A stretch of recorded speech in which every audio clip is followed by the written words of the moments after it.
இரவு வணக்கத்தை தெரிவித்துக் கொண்டு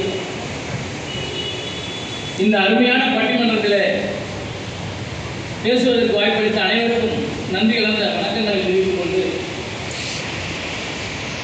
மொத்தமே மாரியம்மன் சார்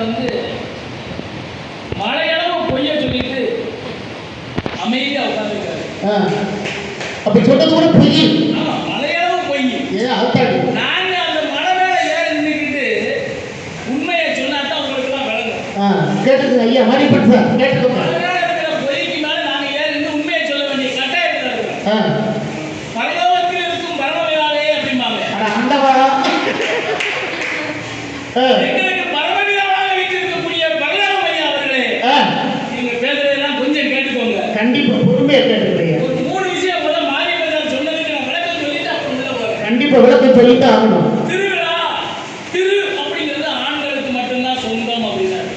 நல்லா பாருங்க, ஃபெஸ்டிவல் ஏன் யோசிக்க மாட்டேங்கிறீங்க?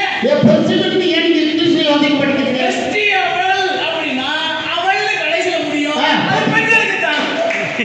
இந்த திருவிழா வாங்க பாருங்க, ஃபெஸ்டிவல் பாருங்க. ஆமா. அடுத்து ஒரு சொன்னாரு, நான் எல்லாரையும் கருவிங்க கூப்பிடுவோம், அதை கூப்பிடுவோம், இவர் செய்ய வேண்டிய வேலையை கூட என்கிட்ட சொல்லிட்டு போயிட்டாரு. அப்ப கொரோனா காலத்துல கசாயம் கொடுக்கறது சந்தோஷமாயா கொடுத்துட்டு இருந்தீங்க. கொரோனா காலத்துல நீங்க கசாயம் கொடுத்தீங்களே, எல்லாருக்கும் சந்தோஷமா கொடுத்தீங்க. எப்படி எதுக்கு கொடுத்தீங்க? எதை கொடுக்கறதே இல்லாம இஎம்ஐ கட்டிட்டு கஷ்டப்படுறீங்க. கஷ்டப்படுறது எப்படியா திருவிழா கொண்டாட முடியும்? இஎம்ஐ நான் எல்லாம் அதை வாங்கி கொடுத்தேன், இதை வாங்கி கொடுத்தேன், இஎம்ஐல வாங்கி கொடுத்தேன்னாரு. இஎம்ஐல வாங்கி கொடுத்து கஷ்டப்படுறது எப்படி திருவிழா கொண்டாட முடியும்? 9 பெண்கள் இருந்தாங்க இருக்க வீட்டுல. நல்லா கவனிங்க, 9 பெண்களும் ஒரு ஆள் இருந்தாரு. சரி சரி. அப்ப பெண்கள் எல்லாம் கூப்பிட்டு சாப்பாடு போட்டாங்க. உங்க வீட்டம்மா சந்தோஷமா இருந்தா அவங்களுக்கு சாப்பாடே போட முடியும். அதை கேட்டுக்கிட்டீங்க. எப்படி கூப்பிடுறீங்க? நீங்க இப்ப என்ன செஞ்சீங்க? அழகான ஒரு கேமரா கொண்டு வந்து அதுல வீடியோ எடுக்கணும்னு சொன்னீங்க. உங்க வீட்டம்மாட்ட கொண்டே கொடுத்து பாரு உன் புருஷன் நான் எப்படி பேசுறேன், சந்தோஷமா நீ அனுபவி அப்படின்னு சொல்றேன். வீடியோ எடுத்தீங்க. சும்மையா வீடியோ எடுத்தீங்க கிடையாது. நாளைக்கு ஸ்டேட்டஸ்ல வைக்கிறதுக்கு அருமை அருமை. அருமையா ஒரு ஆண் தேடி ஒன்று சொன்னாரு. ஆண் தேடி சோம்பேறி தேடி. ஐயா பெண் தேடினாயே எல்லா வேலைக்கார தேடியும் கூட்டு போய் தேடி எடுத்து எல்லாத்தையும் நமக்கு சம்பாதிச்சு கொடுக்கறது பெண் தேடி. ஒரு அறிவியல் ஆசிரியர் ஆண் தேடி சொல்றாரு. அது ஒரு தவறு. அந்த காலத்திலேயே ஒரு அருமையான பாட்டு இருக்கு. திரிகுட ராசப்பா கவிஞர் அப்படிங்கிறவரே ஒரு அருமையான பாட்டை சொல்லியிருக்காரு.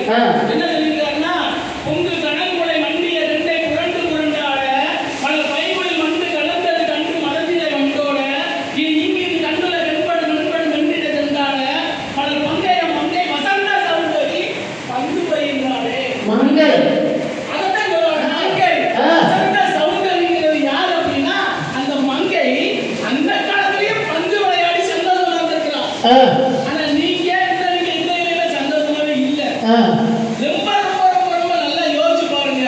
உங்க மனசாட்சியை தொட்டு பாருங்க. மனசாட்சியை தொட்டு பாருங்க. இன்னைக்கு நீங்க இங்க எல்லாம் உட்கார்ந்துருக்கீங்கன்னா காரணம் யாரு? பேசிக் உங்க வீட்டம்மா. அவங்க உங்க வீட்டம்மா வீட்டுல சந்தோஷமா இருக்க போய் தான் புருஷனை போயிட்டு வான்னு அனுப்புறாங்க.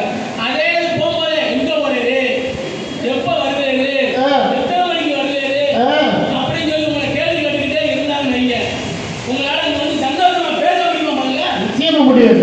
எப்படி நீங்க சந்தோஷமா இருக்குன்னு சொன்னீங்க? உங்களுக்கு சந்தோஷமே கிடையாது. சுத்த பொய்.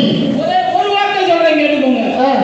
ஒரு தட்டு நிறைய சோறு வச்சு சுத்தி குழம்பு வச்சுட்டு நீங்க சாப்பிடுங்க, உங்கள்கிட்ட ஒண்ணு பேசணும் அப்படின்னு உங்க வீட்டம்மா மட்டும் ஒரு வார்த்தை சொல்லிருச்சுன்னா ஒரே ஒரு வார்த்தை நீங்க சோத்தை சாப்பிடுறீங்க?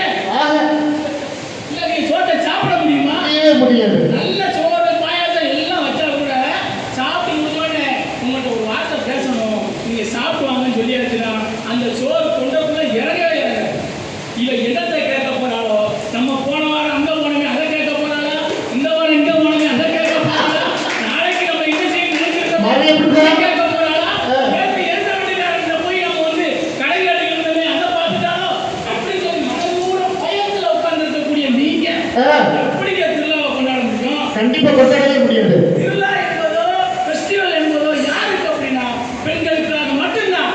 நல்லா யோசிச்சு பாருங்க. பெண்கள் வந்து வீட்டுல இருந்து சந்தோஷமா அவங்க வந்து நமக்கு வந்து உணவு சமைக்கிறவங்க கூட அன்பையும் சேர்த்து சமைக்கிறாங்க. கண்டிப்பா நீங்க தோசை சுடுறீங்கன்னு சொன்னீங்க.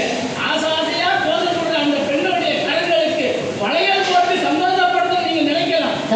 ஆனா அந்த பெண் தன்னுடைய உணவோடு சேர்த்து சார் சொன்ன மாதிரி உணவோடு சேர்த்து உணவை படைப்பதனால தான் அந்த உணவு நல்லா இருக்கு. நீங்க கடையில தின்னு போட்டு நான் ஸ்விக்கில ஆர்டர் பண்ணுவேன், அங்க ஆர்டர் பண்ணுவேன், எங்க ஆர்டர் பண்ணாலும் கொண்டாடி கையால சமைச்ச சாப்பாடு மாதிரி கண்டிப்பா இருக்கவே இருக்காது.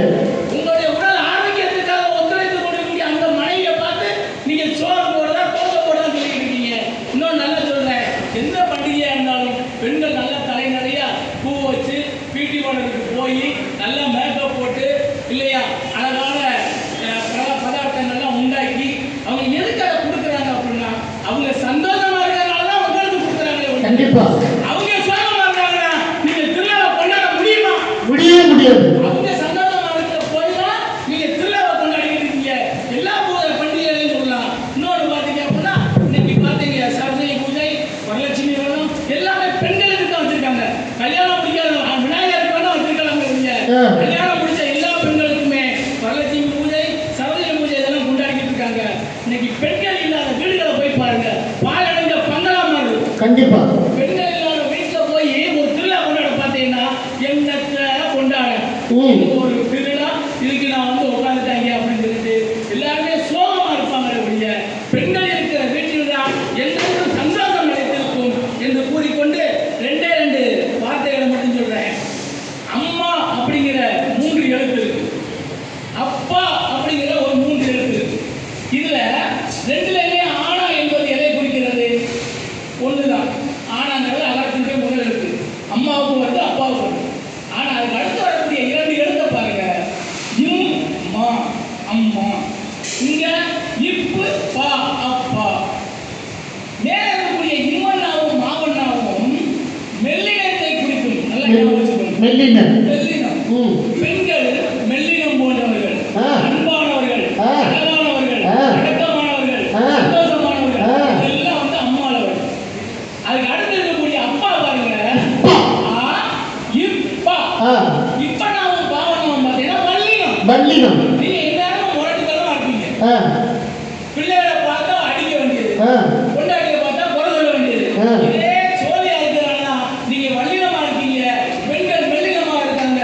ஒவ்வொரு இடத்துலையும் மெல்லினமாக இருக்கக்கூடிய பெண்கள் ஒவ்வொரு நாளும் சந்தோஷமா இருக்காங்க.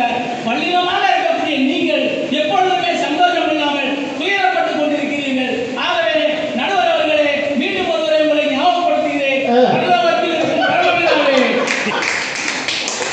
எங்களுக்கு பரமபிதாவாக இருக்கக்கூடிய பரலோகம் ஐயாவே, நீங்கள் எங்களுக்கு பெண்கள் தான் கொண்டாட்டங்களில் தலை சிறந்து சந்தோஷமாக கொண்டாடி கொண்டிருக்கிறார்கள். ஒவ்வொரு திருவிழாவையும் என்று தீர்ப்பு தருமாறு அன்போடு கேட்டுக்கொண்டு நன்றியோடு விடைபெறுகிறேன். அருமை அருமை அருமை. நல்ல அருமையான பேச்சு. மழை அங்க சடசடச்சு அடிச்சிருந்தால் இங்க பேச்சு வெற்றி இருக்குது. உண்மையிலேயே 2 பக்கமும் பேசிய 3 பேர்கள் ஆண்களுக்கு அவர் செல்வகுமார் ஐயா, ஆனந்தகுமார் ஐயா, மாரியப்பன் ஐயா, எந்த உறுப்பினர்கள் எல்லாரும் பேசுறது மிக அருமையாக பேசியிருக்கிறாங்க. அதனை இங்கிட்டு பெண்களுக்கு ராஜேஸ்வரன் ஐயா, தியாகராஜன் ஐயா, மடசாமி ஐயா, இந்த 3 பேரும் அவர்களுக்கு சலைச்சவர்கள் அல்ல, இப்பொழுது சலைச்சவர்கள் அவர்